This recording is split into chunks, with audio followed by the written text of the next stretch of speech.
Well, good morning, everyone, and thanks for sharing. Uh, are there announcements that need to be made?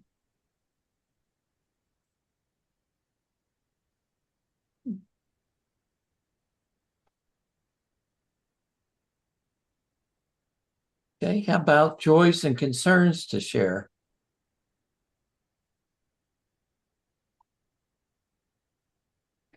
Well, Dan is still traveling in Kenya now rather than Tanzania.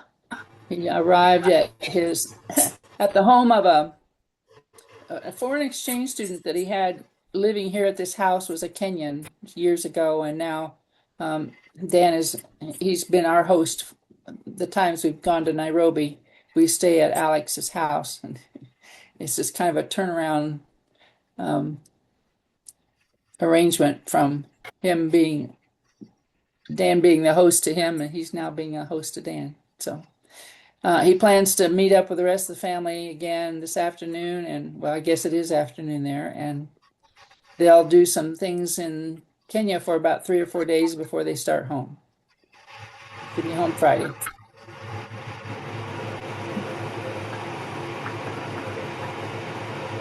We went to see Dick's cardiologist on Tuesday, and the cardiologist, Dale, can you mute yourself just for a second? It sounds like there's a noise in there. Oh, I'm sorry. I thought it was off. Yeah.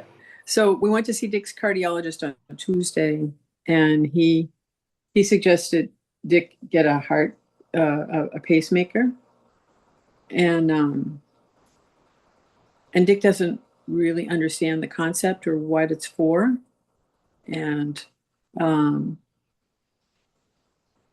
struggling with how to make a decision. I'm his healthcare proxy, and but I mean, obviously, we can't tie him down to a bed and have him surgery on him against his will. But and I don't even know whether or not it's what to do. What I think is the right outcome. Because that's they said about his hip replacement, and then he spent like a couple months in a near-death condition. He's just so not all of it in a near-death condition, but so I'm feeling very anxious about it, and trying to figure out trying to figure out how to listen better to God to figure out what I'm supposed to be doing.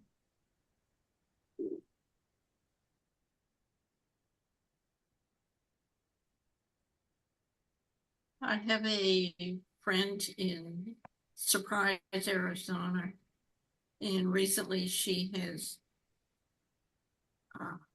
fractured her right ankle and her left wrist. And so she's in cast, but she's also in rehab for about 4 weeks. And so she needs some prayers. Would appreciate it.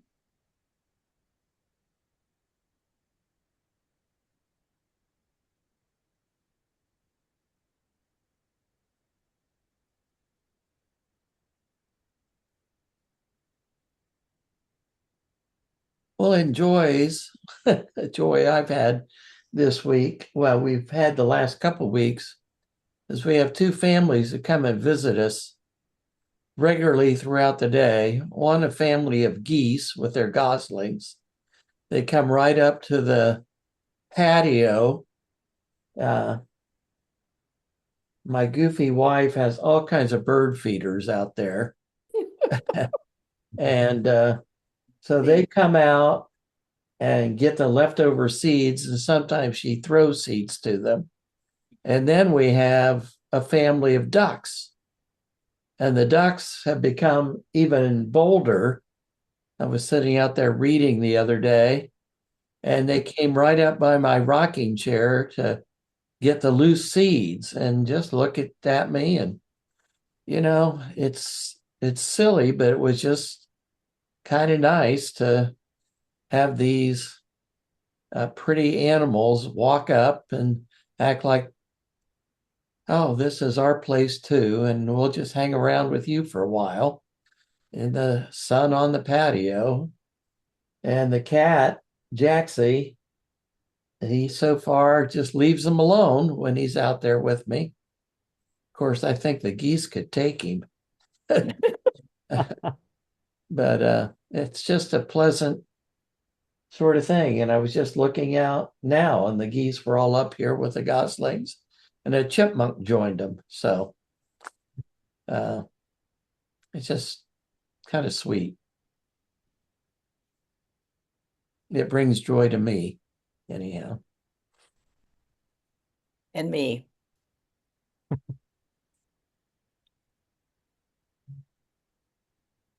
And what's the weather? The weather's kind of sticky and rainy, Ron. Oh, Indeed. Well,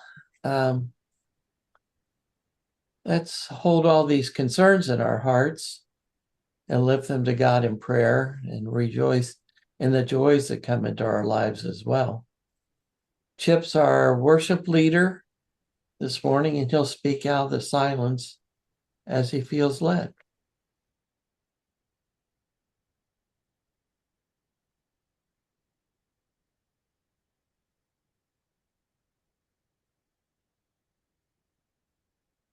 Well, first I must do a disclaimer.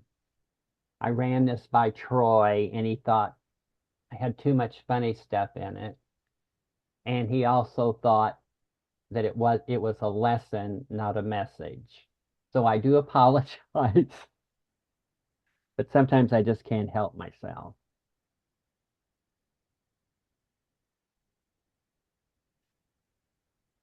Jesus, I am overjoyed to meet you face to face. You've been getting quite a name all around this place. Healing cripples, raising from the dead, and now I understand you're God. At least that's what you said. Are you ready?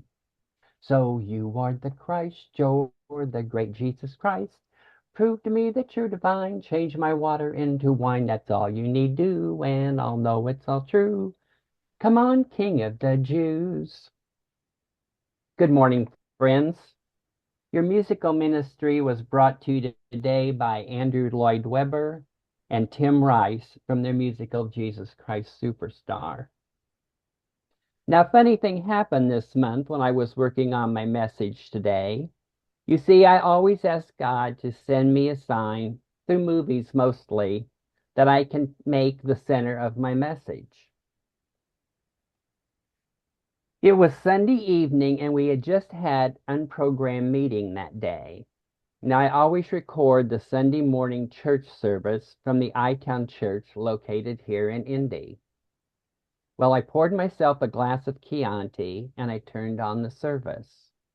The pastor came on, said he was going to talk about the wedding where Jesus turned the water into wine. Well, I looked to where God sits on my sofa, and I said, "Are you kidding me? You want me to do a message about being a wet Quaker and wine?" Then I thought about it. How could I do a message about the wedding? And I thought I might go with how Mary had an influence over Jesus at the wedding, and how my mother had an influence over me, and it made me a better person. Well, the next Sunday, Brent Bill did a message about the same wedding. Okay, I needed to change my plans. Back to the drawing board. I thought about something our group discussed a few weeks ago. Do you believe your pet will go to heaven?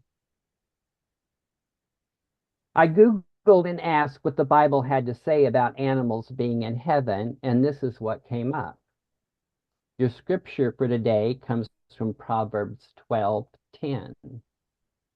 Whoever is righteous and has regard for the life of the beast but the mercy of the wicked is cruel.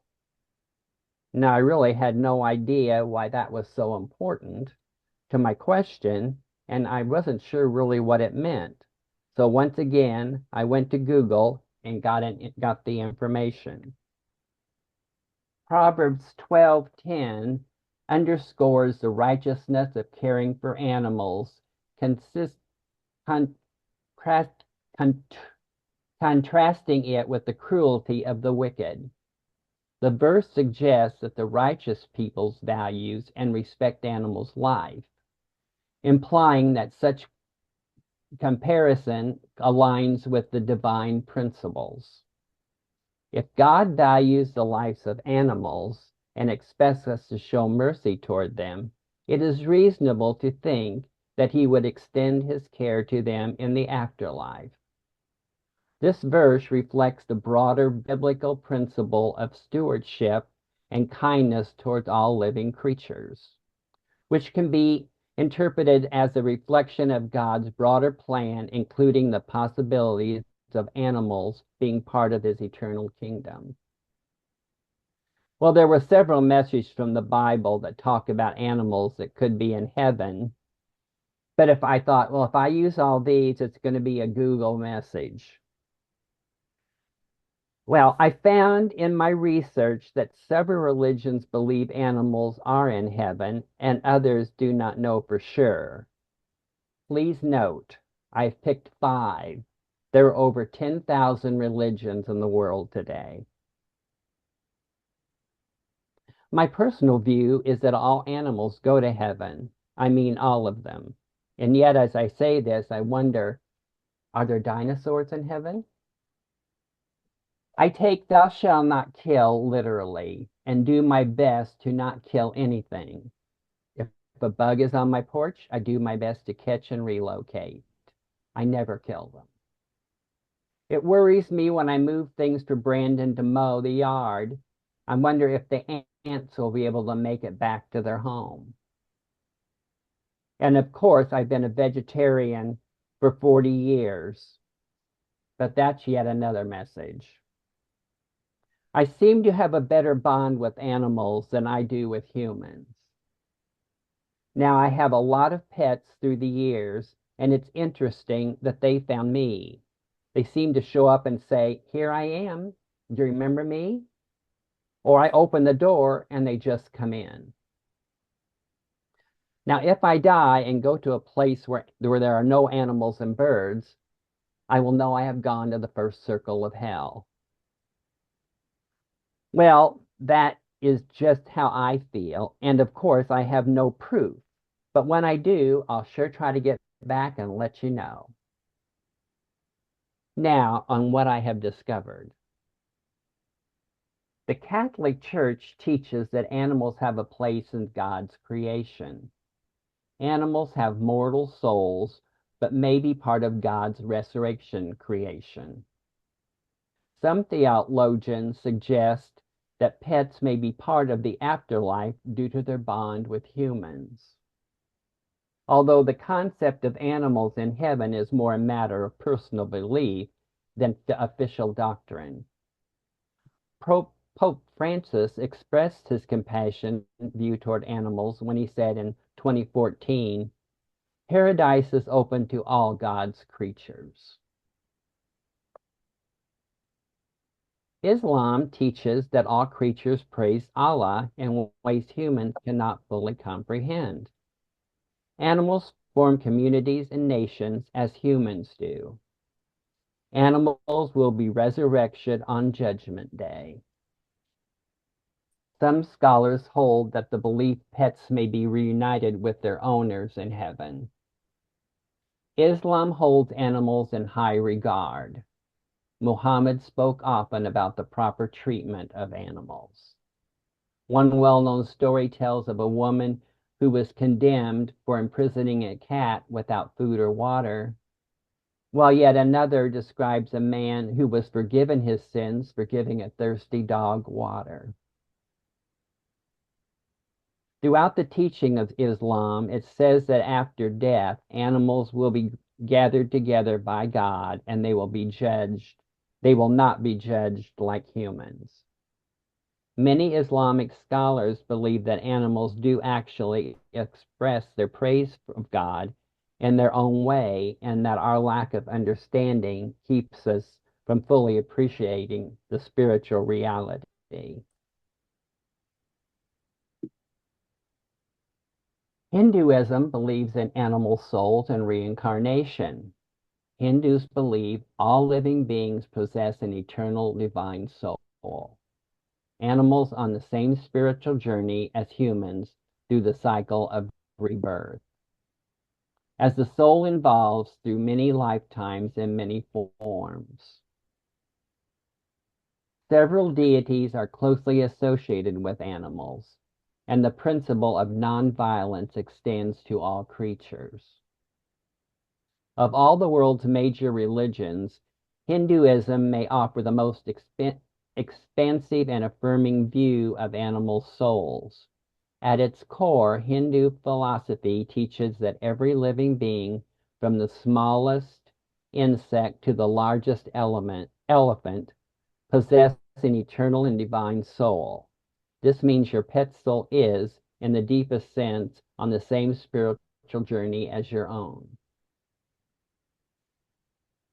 Spiritual beliefs in Hinduism indicate that the souls cycle through many lifetimes and forms. Throughout, the souls of animals are not viewed through a separate lens of those of humans. A single soul may change from being a human to a dog, bear, or some other animal, and vice versa. Through multiple reincarnations, Hindus believe in a strong spiritual connection exists among all living things. Therefore, the concept of reincarnation requires that we view animals as part of our spiritual experience. Buddhism and their views on animals. All beings are caught in a cycle of suffering and rebirth. Rebirth is not to be confused with reincarnation. Compassion extends to all living beings without exception. The bond between a human and an animal reflects deep karmic connection. Nirvana is possible for all beings over many lifetimes. Traditionally in Buddhism, the emphasis is on consciousness as well as the cycle of rebirth, versus the concept of heaven, which is considered mostly a Western religions. Indigenous and Native American beliefs. They believe in animal spirits. Animals are considered relatives, teachers, and spiritual equals. The spirit world welcomes all beings, human and animal alike. Animal spirits serve as guides, protectors, and messengers. Many traditions describe a happy hunting ground or a spirit world where all souls reunite. And going back to ancient Egypt, Egyptians believed animals were manifest as the gods. Cats were sacred to the goddess Basit and were mummified for their afterlife. And believe me, my cat Martha keeps reminding me of that she's a descendant of the goddess Basit and wants to be treated that way. Dogs, baboons, and falcons are also honored with a ritual burial. They believe the soul of the animal could journey to the afterlife alongside its owner. Oh yes, and killing a cat, even accidentally, was punishable by death. Protestants' views range widely from they do not go to heaven to I certainly hope so. Did Jesus say anything about pets in heaven? So once again, I went to Google, and this is what I found. Jesus did not mention animals in heaven in the Gospels. However, there are several biblical passages that suggest the positive view of animals in the context of God creation and the future. Isaiah 11, 6 through 9 describes a peaceable kingdom where animals coexist harmoniously, implying a future resurrection that includes animals. Revelations 5:13 mentions every creature in heaven praising God, indicating that animals have a role in the heavenly realm, and that many theologians believe that God's love for all creation extends to animals, suggesting they may have a place in heaven. There is no definite answer among Christians as to what happens to animals in the afterlife. Many will not believe pets possess eternal souls, yet quite a few modern Christians believe all animals will be present in heaven. We may never know the answer to what happens to our pets when they die, but whatever you believe, your pet was a gift. The years you spent together enriched both of you, and the love you carry for them is not ended by death. Hold to that love. It is yours to keep. I was recently asked which was my favorite cat, and I'd have to say whichever one happened to be on my lap, but don't tell Martha. May the light of God surround you. May the love of God enfold you. May the power of God protect you, and may the presence of God watch over you. For wherever you are, God is.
Thank you, Chip, for your ministry this morning.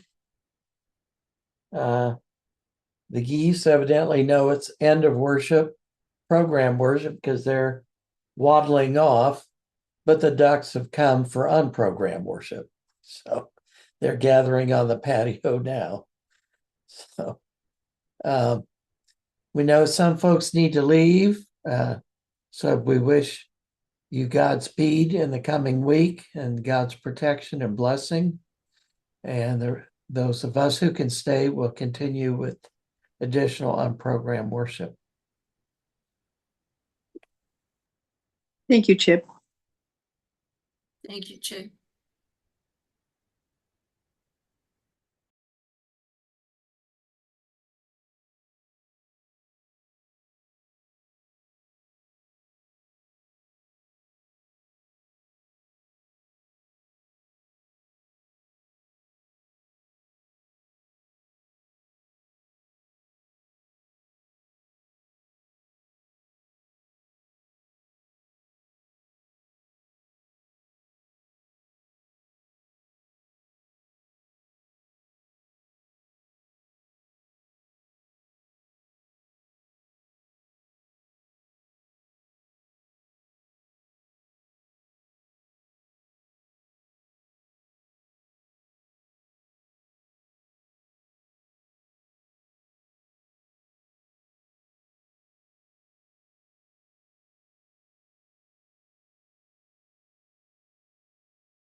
Going to be done.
If friends' hearts are easy, we can close meeting for worship. Thanks, Chip. Have a good week. Good to see everybody. Stay cool. Yeah. I'm turning my air on when I get up from here. Good to see you all.